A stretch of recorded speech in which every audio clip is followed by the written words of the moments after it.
नमस्कार दोस्तों, आज हम आपको ज्योग्राफी का अक्षांश एवं देशांतर रेखाएं पढ़ाएंगे। आज हम आपको ज्योग्राफी की अक्षांश एवं देशांतर रेखाओं के बारे में जानकारी देंगे। हम आपको ये बताएंगे ये अक्षांश रेखाएं क्या होती हैं, देशांतर रेखाएं क्या होती हैं, इनका यूज क्या है और कितनी होती हैं और कैसे कैसे होती हैं, कैसी इनका स्ट्रक्चर है। ठीक है ना। तो आज हम बात करते हैं सबसे पहले अक्षांश रेखाओं की। ठीक है ना।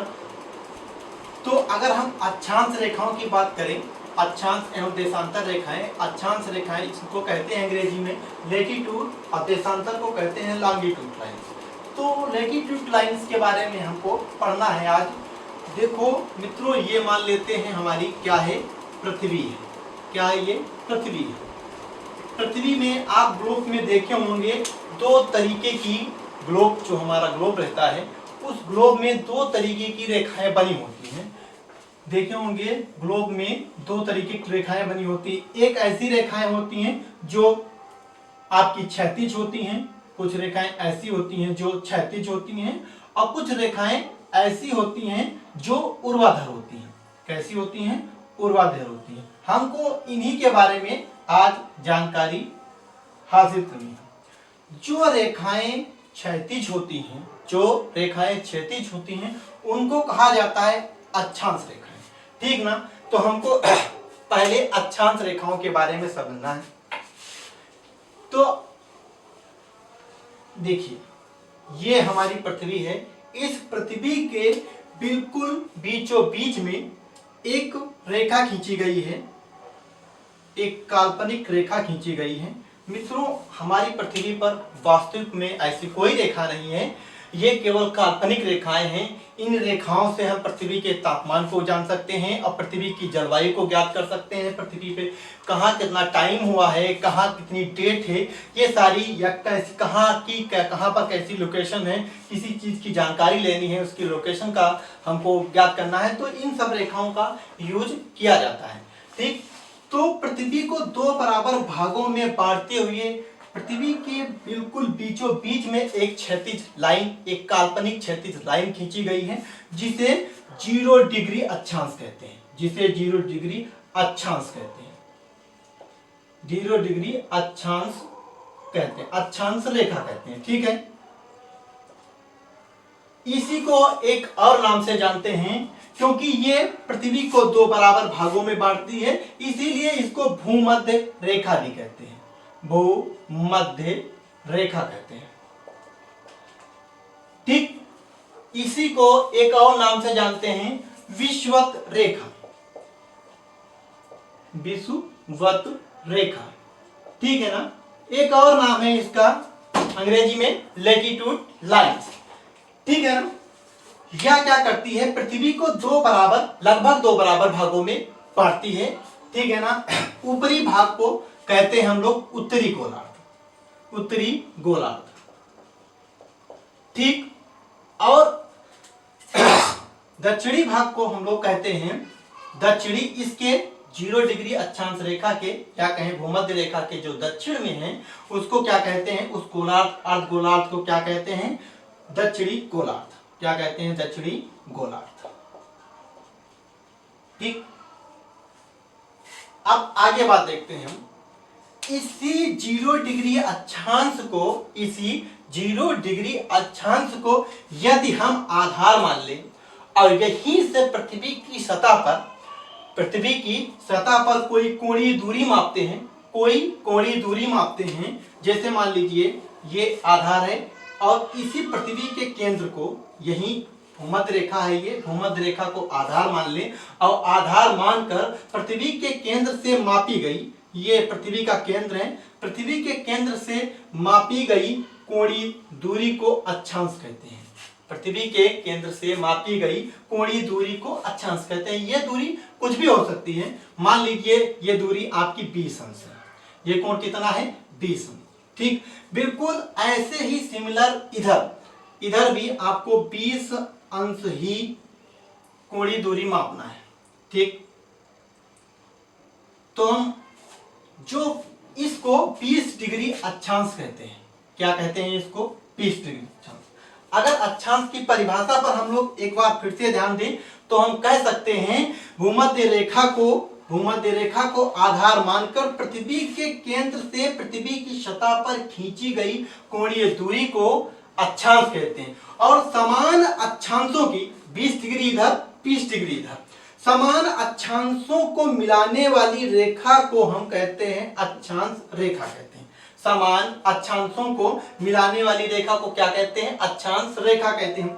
मतलब ये कि 20 डिग्री इधर अक्षांश रेखा, 20 डिग्री इधर का अक्षांश, दोनों समान अक्षांशों को जो हम मिलाएंगे उसके बाद जो रेखा बनेगी वह कहलाएगी 20 डिग्री अक्षांश रेखा। 20 डिग्री अक्षांश 20 डिग्री अक्षांश रेखा। ठीक है ना? एक बात ये हो गई। अब अक्षांश की अगर परिभाषा कहें तो क्या कह सकते हैं कि भूमध्य रेखा को केंद्र मानकर पृथ्वी की सतह पर खींची गई कोणीय दूरी को अक्षांश कहते हैं और समान अक्षांशों को मिलाने वाली रेखा को अक्षांश रेखा कहते हैं। ठीक ना? अक्षांश रेखा आपको कंफर्म हो गई। मित्रों देखो, ये अक्षांश रेखा एक्चुअल में अक्षांश रेखा ना होकर एक वृत्त होती है जो पृथ्वी को चारों ओर से घेरे रहती है। ये क्या होते हैं? वृत्त होती हैं। अब बात ये आती है कि कितनी अक्षांश रेखाएं हैं। ठीक ना? हमारी पृथ्वी पर कितनी अक्षांश रेखाएं? देखिए, अगर हम इसको बिल्कुल स्ट्रेट लाइन समझ लें, इसको एकदम स्ट्रेट लाइन समझ लें तो यहाँ पर जो कोण बनेगा वो 90 डिग्री का बनेगा। कितने डिग्री का बनेगा? 90 डिग्री का। अब जब 90 डिग्री का कोण बनेगा तो कितने अक्षांश बनेंगे? जैसे मान लीजिए ये आपका समकोण है, समकोण में इसी तरीके से एक एक डिग्री पर अगर हम कोण बनाएंगे इस तरीके से तो 90 डिग्री में कितने कोण बनेंगे? 90। मतलब अक्षांश कितने हैं आपके? 90 अक्षांश हैं। ठीक ना? उत्तरी गोलार्ध में भी 90 अक्षांश और दक्षिणी गोलार्ध में भी आपके 90 अक्षांश हैं। ठीक, उत्तरी गोलार्ध में भी आपके 90 अक्षांश और दक्षिणी गोलार्ध में भी आपके 90 अक्षांश हैं। ठीक, अब बात करें हम लोग टोटल अक्षांश की कितने हो जाएंगे। अगर हम टोटल अक्षांशों पर बात करें तो आपके ये 90 हो जाएंगे उत्तरी गोलार्ध के और ये आपके 90 इधर वाले दक्षिणी गोलार्ध के एक अक्षांश और ये 0 डिग्री अक्षांश, ये एक आपका अक्षांश हो गया। तो टोटल अक्षांश आपका कितना हो गया? आपका टोटल अक्षांश हो गया 181 अक्षांश। 181 क्या हो जाएगा? अक्षांश। अगर बात करें हम अक्षांश रेखाओं की, कितनी अक्षांश रेखाएं हैं, तो अक्षांश रेखाओं की बात करें हम, देखिए जैसे जैसे हम पृथ्वी के केंद्र से या भूमध्य रेखा से ध्रुवों की तरफ जाते हैं, ध्रुव मतलब जो 90 डिग्री का कोण है वो ध्रुव हो जाता है। देखिए जैसे जैसे हम पृथ्वी के केंद्र से भूमध्य रेखा से ऊपर जाते हैं, 90 डिग्री की तरफ जाते हैं, वैसे वैसे इन वृत्तों की जो घेराव है इनका वो कम होता चला जाता है। या ये कहें जो भी अक्षांश रेखाएं हैं उनकी बीच की उनकी जो दूरी है वो कम होती आती है, लगातार कम होती चली जाती है। ऐसे कर कर जब हम 90 डिग्री पर पहुंचते हैं तो जो अक्षांश वृत्त है वो अक्षांश वृत्त ना रहकर केवल एक बिंदु रह जाता है। क्या होता है? जैसे जैसे हम ऊपर बढ़ते जाते हैं उस वैसे वैसे इन अक्षांश वृत्तों की लंबाई में कमी आती चली जाती है। ये कहें अक्षांश रेखाओं की लंबाई में कमी होती चली जाती है। जैसे जब हम 90 डिग्री पर पहुंचते हैं तो हम देखते हैं यह अक्षांश वृत्त ना रहकर अब केवल एक बिंदु के रूप में बचता है। ठीक ना? अब केवल एक बिंदु के रूप में बचता है। इस ऐसे अगर हम इस तरीके से देखें तो हम कह सकते हैं ना, एक बिंदु ये, एक बिंदु ये, अगर इन दो बिंदुओं को हटा दें तो शेष जो भी रहेगा वह होगा हमारा क्या? अक्षांश रेखाएं या अक्षांश वृत्त। तो अक्षांश रेखाओं की बात करें तो टोटल अक्षांश 181 हैं और 181 हैं और इन बिंदु, ये दो बिंदु, एक ये 90 डिग्री का, एक ये 90 डिग्री का, इनको अगर हम लेस कर दें तो आपका 179 जो है ये आपकी अक्षांश रेखाएं कहलाएंगी। ये आपकी क्या कहलाएंगी? अक्षांश रेखाएं कहलाएंगी। देखिए अगर एग्जाम में क्वेश्चन आता है कितनी अक्षांश रेखाएं हैं, तो अक्षांश रेखाओं की संख्या 179 है। अगर अक्षांश आपसे पूछे तो अक्षांश आपका 181, कहीं कहीं किताबों में ये बात लिखी रहती है कि अक्षांश रेखाएं 181, लेकिन ऐसा नहीं है। अगर आपके एग्जाम में क्वेश्चन आता है, अगर ये पहली बात, ये दोनों विकल्प एक साथ नहीं देते हैं एग्जाम में, एक ही विकल्प रहता है, या ये रहे या ये रहे। ठीक बात, ये बात हो गई इनकी अक्षांश और अक्षांश रेखाओं की संख्या की बात करें। तीसरी बात देखो, हम जानने की कोशिश करते हैं कि मान लीजिए ये 20 डिग्री है, ठीक है ना, ये 20 डिग्री का अक्षांश है, ये आपका 21 डिग्री का अक्षांश है। तो इन दो अक्षांशों के बीच के क्षेत्र को क्या कहा जाता है? इन दो अक्षांशों के बीच के क्षेत्र को क्या कहा जाता है? ठीक, तो इन दो अक्षांशों के बीच के क्षेत्र को हम लोग कहते हैं कटिबंध। क्या कहते हैं? कटिबंध, या इसी को अंग्रेजी में कहते हैं जोन। ठीक है ना, एक बात। दूसरी बात यह आई, एक कटिबंध या एक जोन बराबर कितना किलोमीटर होता है? ठीक ना, यानी कि इनके एक जो डिग्री अक्षांश है उनकी बीच की दूरी कितनी होती है, या ये है। मेरा कहने का मतलब ये है, अगर मान लीजिए ये 0 डिग्री है और ये 1 डिग्री है, ये कितनी है आपकी? 1 डिग्री, और ये आपकी है 2 डिग्री। अगर इन दोनों की बात की जाए कि 1 डिग्री से 2 डिग्री के मध्य कितनी दूरी रहती है दो अक्षांशों के मध्य, तो वह दूरी रहती है आपकी 111 किलोमीटर। दो अक्षांशों के मध्य दूरी कितनी रहती है? 111 किलोमीटर। अब हम आगे बात करते हैं और जानने की कोशिश करते हैं। जैसे जैसे हम आपको बताया, जैसे जैसे हम ऊपर जाते हैं ध्रुवों की तरफ, जैसे जैसे 90 डिग्री पर जाते हैं, ये सर्किल या ये वृत्त या ये अक्षांश रेखाएं छोटी होती चली जाती हैं। जब ये 90 डिग्री पर पहुंचती हैं, चाहे वह साउथ का हो या नॉर्थ का हो, वहां पर ये केवल बिंदु रह जाते हैं। इन्हीं बिंदु को कहा जाता है उत्तरी ध्रुव। क्या कहते हैं इसको? उत्तरी ध्रुव या नॉर्थ पोल। क्या कहते हैं? North pole. इसी तरीके से जो दक्षिण में जो बिंदु बनता है उसको कहते हैं दक्षिणी ध्रुव। क्या कहते हैं? दक्षिणी ध्रुव, या इसी को कहते हैं साउथ पोल। ठीक ना। अब बात करते हैं हम, ये एक खास बात और होती है इनमें, ये जो वृत्त होते हैं या ये जो अक्षांश रेखाएं होती हैं, ये एक दूसरे के समानांतर होती हैं। हमारा कहने का मतलब ये है, जैसे मान लीजिए पृथ्वी है, तो अगर एक वृत्त ये है तो उसके नीचे दूसरा उसके समानांतर है। जैसे जैसे मान लीजिए एक डिग्री पर ये अक्षांश सर्किल है, आपका वृत्त है, तो ये जो वृत्त है इसी के समानांतर ये वृत्त रहेगा 2 डिग्री वाला। मेरा मतलब ये है, ये आपस में कभी भी मिलते नहीं हैं। ठीक ना, ये एक दूसरे के समानांतर रहते हैं। तो अक्षांशों की बात करें तो हम लिख सकते हैं यहां पर एक दूसरे के क्या होते हैं? ये समानांतर होते हैं, एक दूसरे के क्या होते हैं? ये समानांतर होते हैं, मतलब समान अंतर पर होते हैं, कभी भी एक दूसरे से ये मिलते नहीं है। ठीक, अब इसके बारे में और भी कुछ बातें जाननी है। क्या जानना है? जैसे ये अक्षांश रेखाएं, कुछ अक्षांश रेखाओं को पर्टिकुलर एक विशेष नाम दिया गया है, एक विशेष नाम दिया गया है। जैसे 23.5 उत्तरी में कर्क, नीचे 23.5 दक्षिण में मकर, ऊपर 66.5 जो है वो आपका आर्कटिक और नीचे अंटार्कटिक। ठीक है ना, तो उसके बारे में थोड़ी जानकारी हम लोग लेते हैं। देखिए ऐसा है, आराम आराम से हम लोग पढ़ेंगे।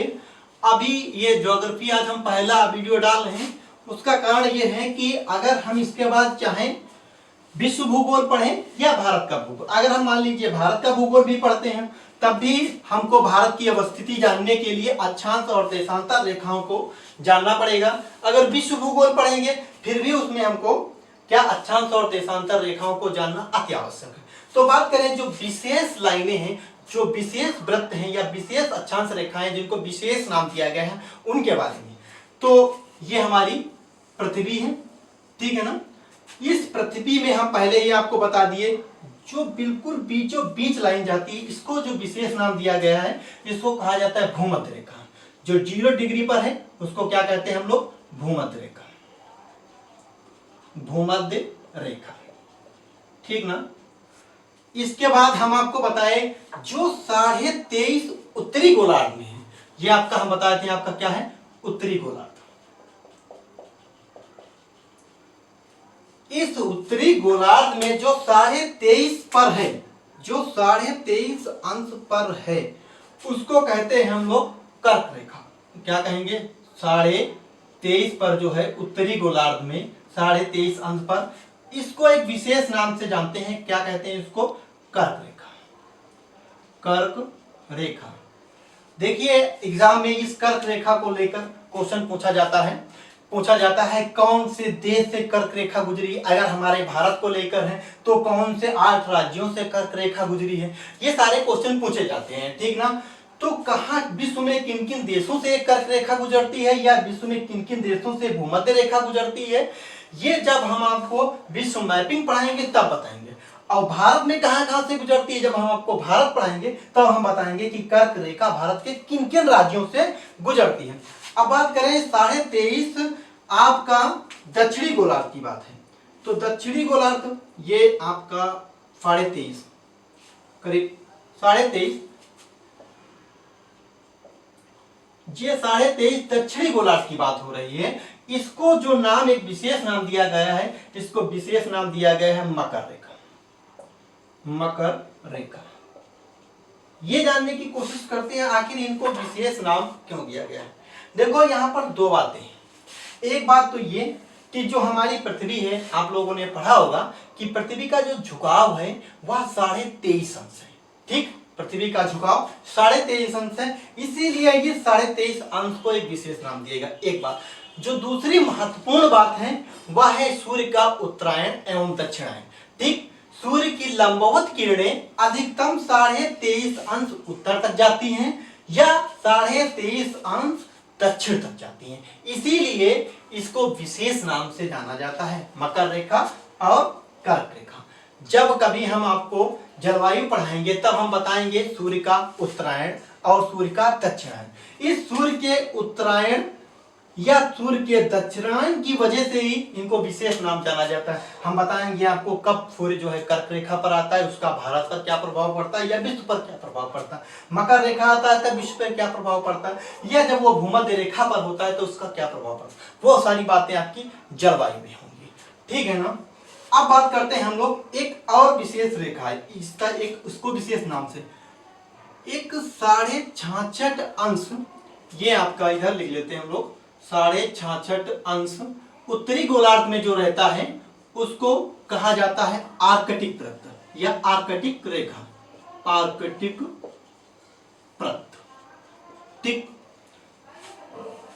या इसको आर्कटिक रेखा हम बताया, रेखा या उसका वृत्त एक ही बात है, ठीक ना। जो दक्षिण में रहता है ये दक्षिण में, इसको जो 66.5 अंश रहता है इसको जिस विशेष नाम से जाना जाता है हम इधर लिख लेते हैं, इसको कहते हैं अंटार्कटिक वृत्त, इसको कहते हैं अंटार्कटिक वृत्त, इसको क्या कहेंगे, अंटार्कटिक वृत्त। ये बातें हैं, ये कुछ बातें हैं किस अक्षांश रेखाओं के बारे में। लगभग परीक्षाओं में इतना ही पूछा जाता है, और भी है इसमें बहुत सारी बातें हैं वो, लेकिन आपकी परीक्षा के उपयोग से नहीं सही है। आपको जितनी जरूरी बातें थी वो हम आपको बताने की कोशिश किए हैं। ये अब हम बात करते हैं लॉन्गिट्यूड लाइंस यानी कि देशांतर रेखाओं के बारे में हम आपको समझाने की कोशिश करते हैं।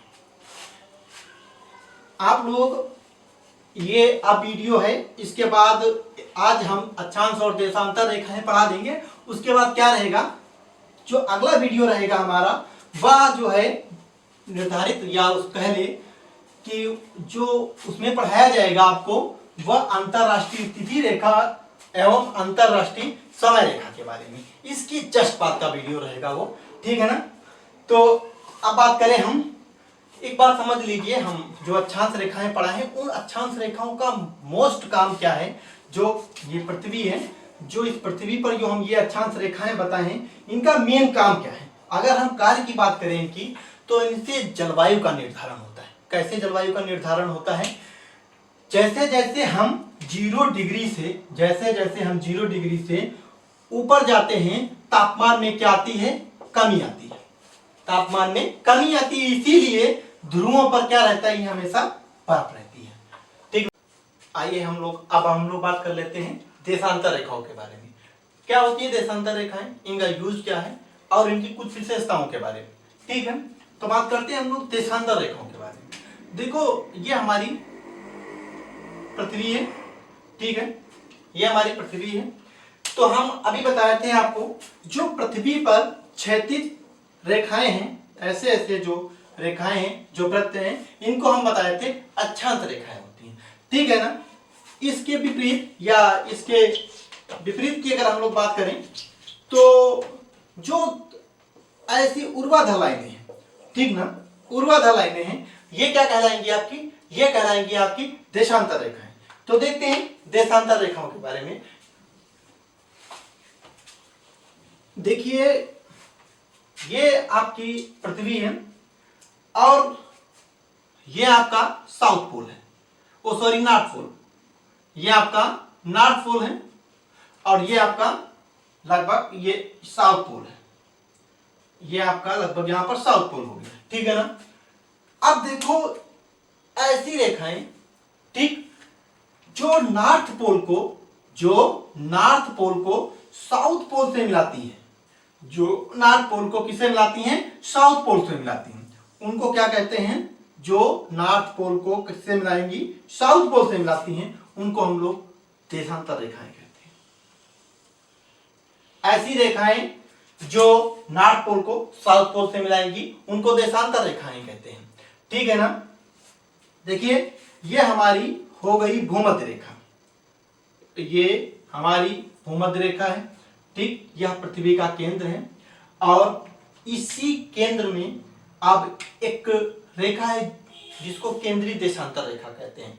ठीक ना, या यूं कहें हम लोग 0 डिग्री देशांतर रेखा, ये आपकी 0 डिग्री देशांतर रेखा। ठीक है, थोड़ी तिरछी, कोई दिक्कत नहीं है ना। 0 डिग्री देशांतर रेखा है आपकी, ये आपकी कितनी है, 0 डिग्री देशांतर। ठीक, ये 0 डिग्री देशांतर है। और हम बताएं आपको, अगर हम देशांतर रेखाओं की परिभाषा के बारे में बात करें तो हम कहें आपसे कि उत्तरी ध्रुव को दक्षिणी ध्रुव से मिलाने वाली रेखा को क्या कहते हैं, देशांतर रेखा कहते हैं, यही उसकी डिफिनीशन है। ठीक है ना। तो इसी तरीके से तमाम रेखाएं होती हैं, ये तमाम सारी रेखाएं होती हैं, कलर अलग अलग है, कोई बात नहीं। ठीक, वो ऐसे। ठीक, बात करें हम इनकी विशेषताओं के बारे में।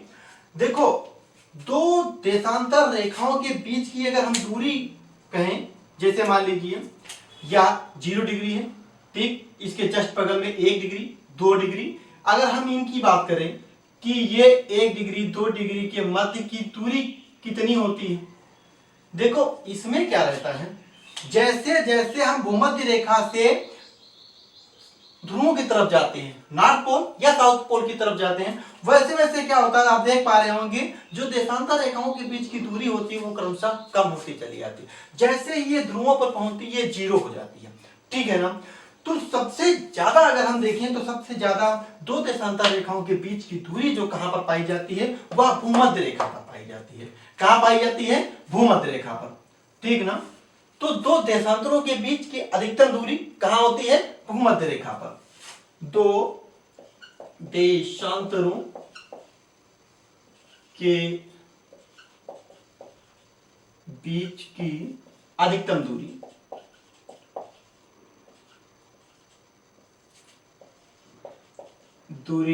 कहां पाई जाती है आपकी, भूमध्य रेखा पर।